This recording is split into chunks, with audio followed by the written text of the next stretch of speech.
Hello दोस्तों, good evening. Welcome back to my channel दोस्तों। तो आज हम लोग बात करेंगे रेस्पिरेटरी सिस्टम के लेक्चर नंबर 2 के लिए।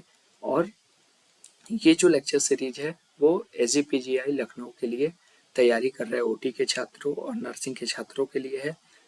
लैब के छात्र भी इसे पढ़ सकते हैं अगर आपको जो है आपके सिलेबस में जो है एनाटॉमी एंड फिजियोलॉजी दिया गया हो तो डेफिनेटली आप इसको पढ़ सकते हो। तो आज का जो टॉपिक है दोस्तों वो है मैकेनिज्म ऑफ ब्रीदिंग। कैसे जो है ब्रीदिंग इनिशिएट होता है। तो दो प्रोसेस होते हैं, मैंने पिछले टॉपिक में भी आपको कवर किया था। एक होता है इंस्पायरेशन या इनहेलेशन जिसको बोलते हैं, और दूसरा होता है एक्सपायरेशन जिसको बोलते हैं एक्सहेलेशन, है ना, यानी सांस छोड़ना। तो इन इंस्पायरेशन में यानी इनहेलेशन में जो है डायफ्राम कॉन्ट्रैक्ट करता है। ठीक है, डायफ्राम क्या करता है, कॉन्ट्रैक्ट करता है। और थोरैसिक वॉल्यूम जो है, थोरैसिक कैविटी का जो वॉल्यूम है वो इंक्रीज होता है और एयर इंटर कर जाता है लंग्स में। ठीक है, तो आप एक सिनेरियो देखो, ये आपका डायफ्राम है और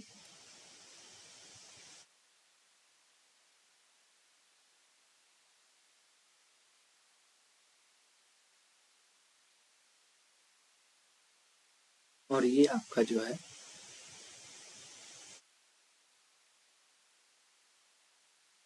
ये आपका जो है दोस्तों वो लंग्स है। ठीक है, और ये आपका ट्रैकिया है, आप जानते हो, ये राइट लंग, ये लेफ्ट लंग। ठीक है, और यहाँ पे आपका छोटा सा हार्ट है, प्यारा सा। ठीक है, तो डायफ्राम जब कॉन्ट्रैक्ट किया, डायफ्राम जब कॉन्ट्रैक्ट किया तो ये जो है स्पेस क्रिएट हुए, ये जो स्पेस क्रिएट हुए। ठीक है, तो ये यहाँ से मौका मिलेगा आपके लंग्स को क्या करे, वो ज्यादा से ज्यादा वॉल्यूम को ऑक्यूपाई करे, है ना। और साथ ही और जो प्लेउरल कैविटी है वो स्ट्रेच करेगा, जो थोरैसिक कैविटी का जो वॉल्यूम होगा वो इंक्रीज होगा, और उसके वजह से आपके लंग्स का वॉल्यूम जो होगा वो भी इंक्रीज होगा, जो अलाउ करेगा आपके लंग्स में मैक्सिमम एयर जो है वो भरा जा सके। ठीक है, लेकिन जैसे ही एक्सपायरेशन होगा डायफ्राम रिलैक्स कर जाएगा, यानी डायफ्राम जो ऐसे कॉन्ट्रैक्ट किया था अब वो यहाँ आ गया। अब यहाँ आ गया तो लंग्स जो है वो प्रॉपर फैल नहीं पाएगा और लंग्स पे उल्टा प्रेशर पड़ेगा, यानी अब वो जो भी गैसेस ले रखा है उसे रिपेल करेगा, आपके एटमॉस्फेयर को लौटाएगा, है ना। तब क्या होता है, थोरैसिक वॉल्यूम जो होता है वो डिक्रीज हो जाता है, कम हो जाता है, और एयर गोज आउट, जो भी आप सांस छोड़ने की प्रक्रिया इसमें कर देते हो। Next type of respiration. तो कितने तरह के रेस्पिरेशन होते हैं, 3 टाइप के होते हैं। पहला एक्सटर्नल रेस्पिरेशन, दूसरा इंटरनल, तीसरा सेलुलर रेस्पिरेशन। मतलब पहला है फेफड़ों में गैस विनिमय, मतलब बाहर से आपने अपने अपने लंग्स में जो है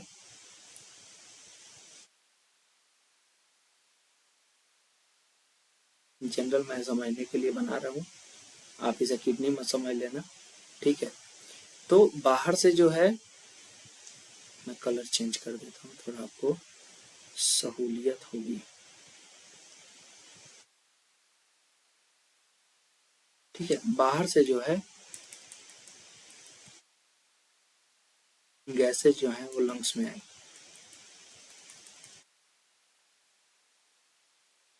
ठीक है, air inter into the lungs. Next है उत्तकों में गैस विनिमय, है ना। तो अब आपके ब्लड के द्वारा जो है आपके टिश्यूज के पास जो है वो कहाँ पहुंची, लंग्स से कहाँ गया, ब्लड में, ब्लड से कहाँ गया, टिश्यूज में। ठीक है, और टिश्यूज से कहाँ गया, सेल के पास। ये तो सेम कलर हो गया ना।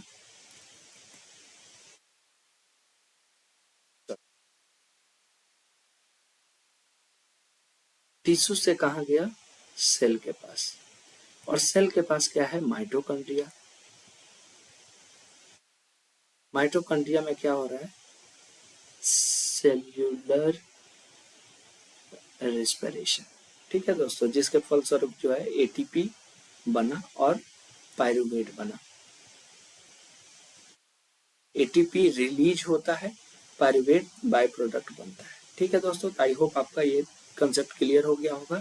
फिर भी अगर आपको डाउट रहता है तो आप हमें जो है वो आप अपना डाउट मैसेज के थ्रू भेज सकते हो। नेक्स्ट है transport of oxygen and CO2। ये कैसे ट्रांसपोर्ट होता है? तो ऑक्सीजन ट्रांसपोर्ट 97% जो ऑक्सीजन होता है ट्रांसपोर्ट होता है वो HbO2 ऑक्सी हीमोग्लोबिन के तौर पे होता है, और 3% जो होता है वो प्लाज्मा में डिजॉल्व स्टेट में होता है। कार्बन डाइऑक्साइड ट्रांसपोर्ट की बात करें तो as bicarbonate, bound to haemoglobin और डिजॉल्व इन प्लाज्मा। ठीक है, तो इस हिसाब से CO2 और O2 का ट्रांसपोर्ट आपके बॉडी में होता है। नेक्स्ट है रेगुलेशन ऑफ रेस्पिरेशन की बात करें, रेस्पिरेशन कैसे रेगुलेट होता है? तो आपको मैंने बतलाया था नर्वस सिस्टम के क्लास में कि हमारे है ना हाइंड मिड ब्रेन में जो होता है दोस्तों, मिड ब्रेन और हाइंड ब्रेन, इधर क्या होता है पॉन्स और मेड्यूला ऑब्लोंगाटा। ठीक है, और यहाँ पे हमारा क्या है मेडुला ऑब्लोंगाटा के पास क्या है, मेडुला ऑब्लोंगाटा के पास क्या है अपना रेस्पिरेटरी सेंटर। ठीक है, क्या है दोस्तों रेस्पिरेटरी सेंटर।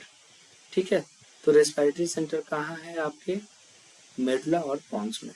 साथ में कीमो रिसेप्टर्स हैं। कीमो रिसेप्टर्स का काम क्या होता है, ये आपके ब्लड में होने वाले केमिकल चेंजेस यानी O2 का जो कंसंट्रेशन है वो चेंज हो गया क्या, CO2 का कंसंट्रेशन चेंज हो गया क्या, बाइकार्बोनेट का कंसंट्रेशन चेंज हो गया, इसका काम है इसका ये जो मॉनिटर करना और ब्रेन को रिस्पॉन्ड करना, साथ में CO2 लेवल देखना। ठीक है, अब कॉमन रेस्पिरेटरी डिजीज जो आपसे पूछे जाते हैं वो कौन कौन से हैं दोस्तों? तो फर्स्ट है अस्थमा। इसमें क्या होता है ब्रोंकियल इन्फ्लामेशन हो जाता है। तो जो हमने देखा था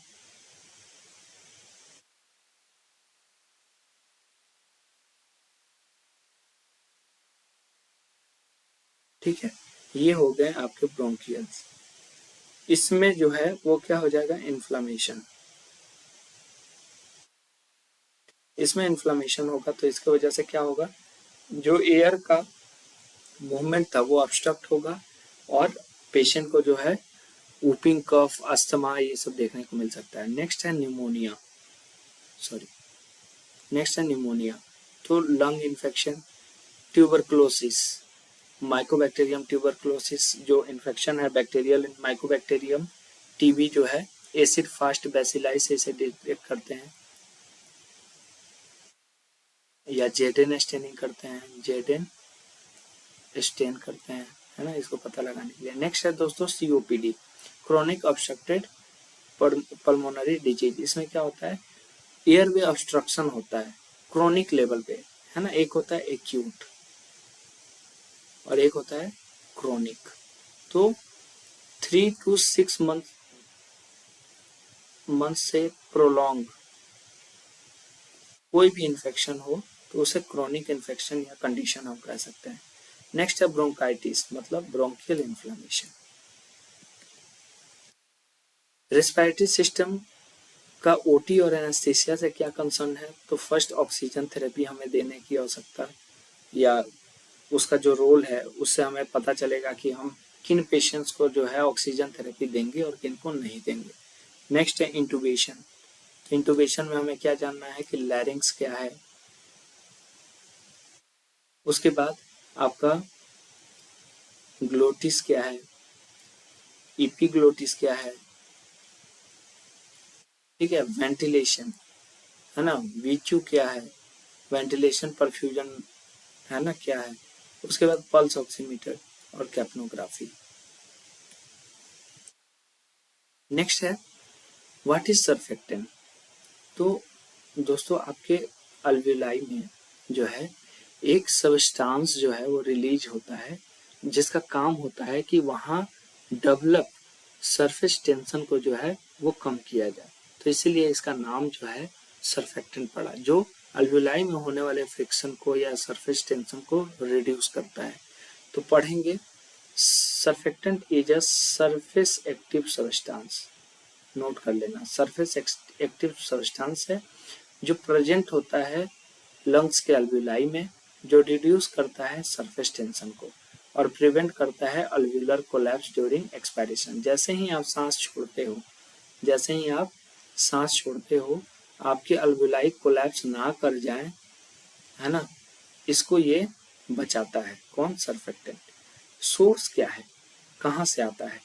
तो जो टाइप 2 सेल है अल्व्यूलर एपिथेलियम के, है ना, जिनको हम बोलते हैं टाइप 2 न्यूमोसाइट्स, है ना, साइट्स मतलब सेल होता है, ठीक है, वो जो है वो क्या करता है? सरफेक्टेंट रिलीज करता है, ठीक है। तो वाइबा पॉइंट ऑफ व्यू से जो है सरफेक्टेंट सिक्रेटिंग सेल का नाम क्या है? Type 2 pneumocyte. अब कंपोजिशन मतलब सरफेक्टेंट जो है वो बना क्या क्या चीज से होता है? तो सरफेक्टेंट जो है वो फॉस्फोलिपिड, है ना, मेन कंपोनेंट जो है डीपीपीसी एक प्रकार का फॉस्फोलिपिड है। नेक्स्ट प्रोटीन और ग्लाइकोप्रोटीन से मिलके बना होता है। इसी चीज को हिंदी में यहाँ लिखा गया है। अगर आप इसको पढ़ने में सक्षम है तो आप इसको पढ़िए, इंग्लिश में सक्षम है इंग्लिश में पढ़िए। फंक्शन क्या है सरफेक्टेंट का? तो reduce alveolar surface tension, prevent collapse of alveoli, atelectasis जिसको बोलते हैं, इससे हमें बचाता है। Increase lung compliance, reduce work of breathing, keep alveoli dry, है ना। Common respiratory investigation before anaesthesia and surgery. तो डॉक्टर जनरली हमें क्या प्रिस्क्राइब करता है, क्या क्या करवाना है जब पीएससी के लिए ले जाते हैं पेशेंट को प्री एनेस्थीसिया चेकअप के लिए? तो चेस्ट एक्सरे, पर्पस क्या है? तो डिटेक्शन ऑफ लंग पैथोलॉजी, है ना, डिजीज कंडीशन जो भी है लंग्स में,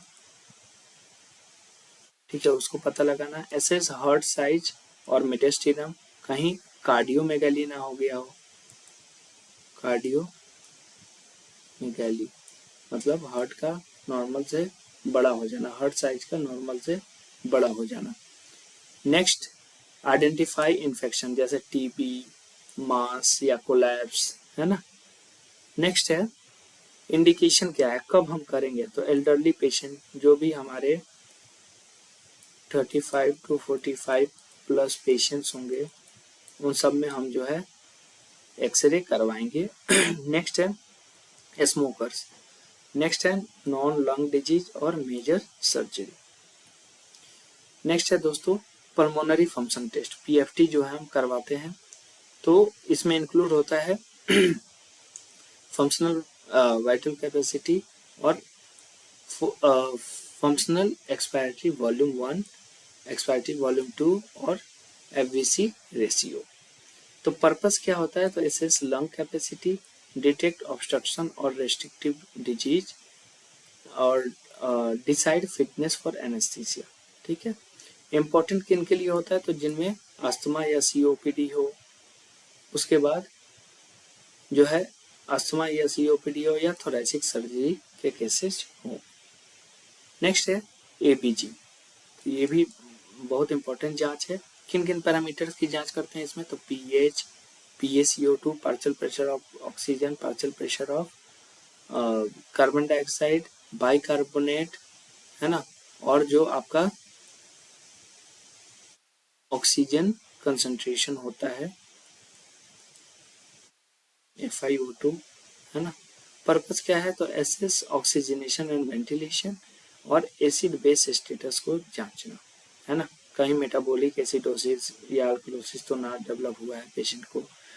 कह रहा है कि indicate in severe lung disease, ICU patient और मेजर सर्जरीज में हम करेंगे। नेक्स्ट है इन्वेस्टिगेशंस मेन यूज, तो chest X-ray, pulmonary function test, ABG, oxygen saturation और सीबीसी, है ना, कंप्लीट ब्लड काउंट में एचबी और इन्फेक्शन हम देखने को मिलता है।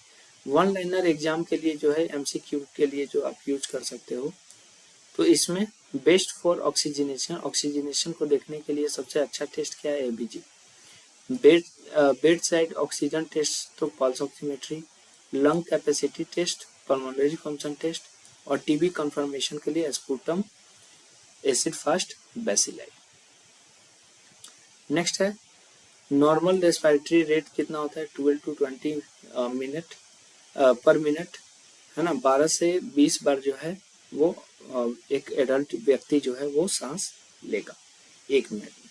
सरफेस सरफेक्टेंट क्या होता है, तो टाइप 2 अल्व्यूलर सेल जो होते हैं उनसे सिक्रीट होता है, और ये हमारे अल्व्यूलाई में होने वाले फ्रिक्शन को जो है वो कम करता है और अल्व्यूलर्स को कोलैप्स होने से बचाता है। गैस एक्सचेंज साइट की बोले तो अल्व्यूलाई होता है, जहाँ जो है अल्व्यूलाई में गैसेज डिफ्यूज होकर ब्लड में जाते हैं। मेन ब्रीदिंग मसल्स की बात करें तो डायफ्राम है। ठीक है दोस्तों, तो इसी के साथ आपका रेस्पिरेटरी सिस्टम का जो भी इम्पोर्टेंट था वो समाप्त हो चुका है। फिर भी अगर आपको कोई भी टॉपिक या कुछ भी चीज़ों में डाउट हो तो आप डेफिनेटली हमें जो है वो बताएं। इसी के साथ आज का वीडियो जो है वो हम समाप्त करते हैं दोस्तों। धन्यवाद।